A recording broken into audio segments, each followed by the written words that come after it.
السلام عليكم ورحمة الله تعالى وبركاته. كما كنقول دائما نتمنىكم تكونوا بخير وعلى خير بصحة جيدة. معكم مطبخ لطفي وصفة جديدة وفيديو جديد. اليوم ان شاء الله جيت نصاوب معكم واحد المملحة اللي كنصايبوها بورق ديال الطاكوس داك الصغير.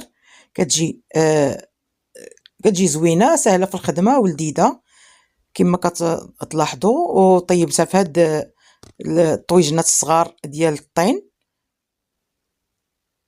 بقاو معايا ان شاء الله نشوفوا المقادير وطريقه التحضير باش صايبنا هاد المملحه اللذيذه جدا واللي سهله في التوجد. المكونات ديالها بساط كما غتلاحظوا. عندي هنايا دوك الطويجنات ديال الطين الصغار راه دابا موجودين كيتباعوا، غنرشهم بزويته. وغادي نجيب ديك الخبز ديال الطاكوس الصغيور، هو هذا.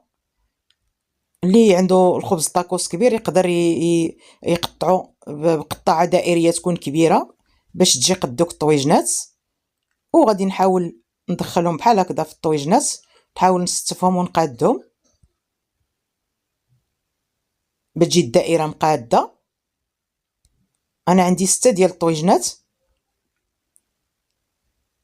صافي. غنمشي معاهم وحده بوحده وكاملين كندهنهم بزويته، باش ديك الزويته اللي كندهنوا بها هي اللي كتجيب لنا ديك الورق ديال الطاكوس محمر من الجهه التحتانيه. ممكن ندهنوا حتى بالزبيده اللي كيبغي نسمه الزبده فيهم. انا اكتفيت بالزيت، رشيت ليهم الزيت. غادي نغلفهم كاملين بهذا الشكل بحال هكذا كما كتوضح لكم الصوره. عندي هنا الجبن، اي جبن عندكم ممكن تخدموا به. عندي واحد 3 د البيضات، عندي هاد العصيات ديال السوريمي، وعندي هاد شاركوتري او هاد لادان فيمي، وعندي هذا الجبن اللي كيكون مسم بالاعشاب والثومه. غناخذ منه واحد القطعه لا باس بها بحال هكذا. غندير في واحد الطبسيل وغادي نزيد عليها واحد 2 معالق كبار ديال الجبن اللي وريتكم، جبن اكريمي. ممكن نعوضوه بجبن ديال الجبلي او الشرقي، كلهم كيجيو زوينين. هنا عندي الزيتون مقطع شرائح حتى هو غادي نخدمه في هاد الحشوه هادي. هذاك الجبن اكريمي غناخذ منه 2 ديال المعالق كبار، غنزيدهم على ديك القطعه ديال الجبن اللي خدينا اللي فيها الاعشاب اللي قلت لكم فيها الزعتر وفيها الثومه. هنا غادي نزيد شويه ديال الاعشاب المنسمه، هذه اعشاب دو بروفانس. وغادي نزيد واحد نص معلقه صغيره ديال الابزار. وغادي ندير واحد شوي ديال الملحه ما غنديرهاش مع الجبن لان هذا الجبن اللي عندي كله ماشي مالح. هذيك المعلقه الصغيره ديال الملحه غادي نديرها مع البيض باش كتذوب.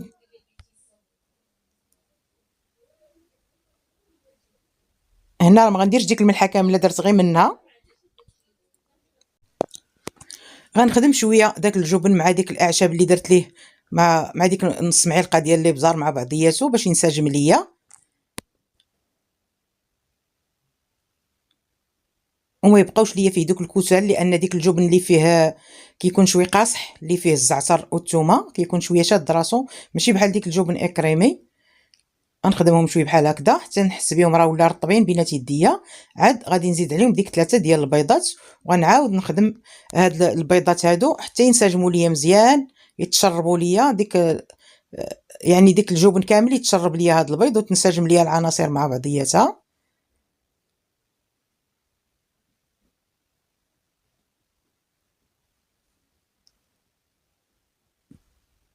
صافي. من بعد ما كتنسجم ليا العناصر غنحيدها جانبا وغنجيب واحد القطاعه اللي باش غادي نقطع ديك الشاركوتري اللي عندي اولا صدر ديك المدخن مع ديك قطيبات ديال السوريمي. هنا كما غتلاحظوا غنقطع ديك هاد الشاركوتري غنقطعو رقيق بزاف بحال هكذا. كنديرو كنقطع طويل كنقلب وكنعاود نقطع كيجيو مربعات رقيقين.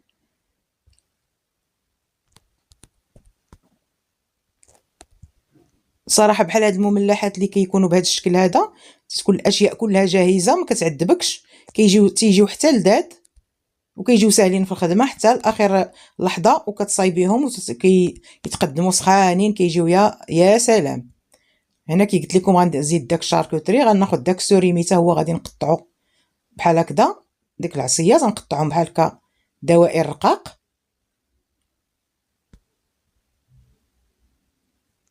ممكن هاد العمليه نديروها في الهاشوار يعني نديرو هاد السوريمي مع ديك سميتو نقطعوهم في الهاشوار يتقطعوا رقاق. انا فضلت نقطعهم لكم بالموس.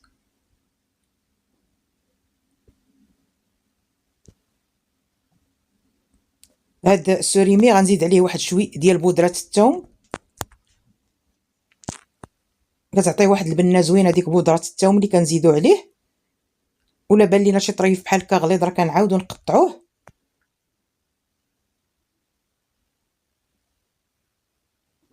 صافي غنخلط فيه هاد بودره الثوم باش بحال كيتلبس بها داك السوريمي. وغادي نجيب واحد الاناء شوي كبر من هذاك اللي درت فيه الجبن باش يتخلطوا ليا فيه المكونات كاملين بحال هكذا. غادي نزيد عليه ديك الزيتون اللي عندي. وهاد الزيتون بطبيعه الحال راه مغسول ومسقطر باش ملي كنغسلوه بالماء مزيان كنقص منه الملوحه. وهنا غنفرغ ديك الجبن ديالي اللي درتو مع البيض وغنحرك هاد المكونات كاملين مع بعضياتهم. هاد الاثناء كنكون شعلت الفران بحال غنطيب الكيكه، شعله غير من التحت على 180 درجه. وغنحط المول ديالي اللي غنستف فيه هاد الطويجنات هادو من بعد ما نعمرهم بهاد الحشوه. غنستفهم في داك المول وغندخلهم يطيبوا. كيكون ولا غير من التحت حتى كتكون ديك الحشوه كنشوفوها راه جمدات طابت وكيبدا كيتحمر لينا ديك الورق ديال الطاكوس اولا اللي خدامين به. عاد غنجبدوها نكملوا لها الخدمه ديالها. ما كنشعلوش لتحت والفوق، كنشعلوا له غير لتحت حتى كطيب لينا الحشوه وكتنشف.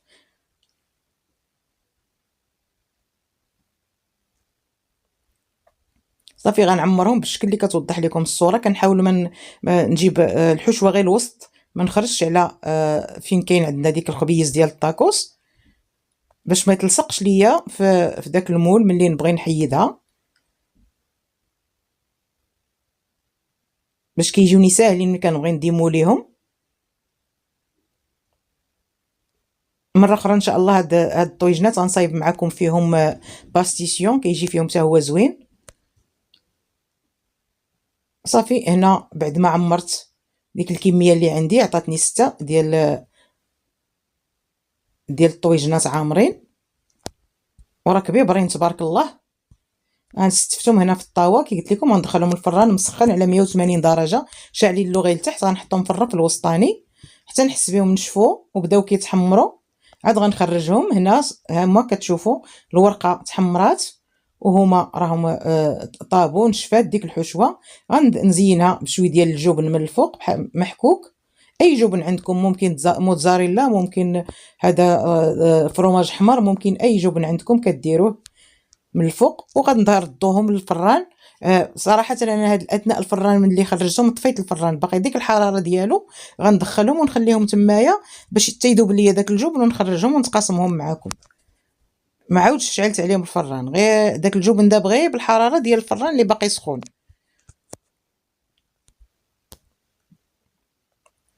اصلا هما براسهم باقيين سخان وكنعرفوا حنا هاد ديال الطين كيبقاو شادين السخونيه. هاد لي مول ديال الطين كيبقاو شادين السخونيه. هنا راه خرجتهم صافي. شوفوا راه الفرomage داب فوق منهم وراه جاو يا سلام. نتسناهم غير شويه يبردوا وغادي نحطهم في صحن التقديم نشاركهم معكم. هنا كنوريكم راه كيتحيدوا بسهوله من داك المول لان دهناه شي شويه وكيجيو محمرين على حقهم وطريقهم. هنا درت لهم هاد في واحد الاناء ديال التقديم فرشت لهم هاد المناديل الورقيه اللي كتكون بحال هكذا مزوقه. كل وحيده فرشت لها وحيده كتزيين كيجيو زوينين في التقديم. وغنقطع معكم ان شاء الله وحيده تشوفوها كيفاش جات من الداخل. صراحه جات زوينه، جات لذيذه، تستاهل التجربه كي كنقول لكم دائما.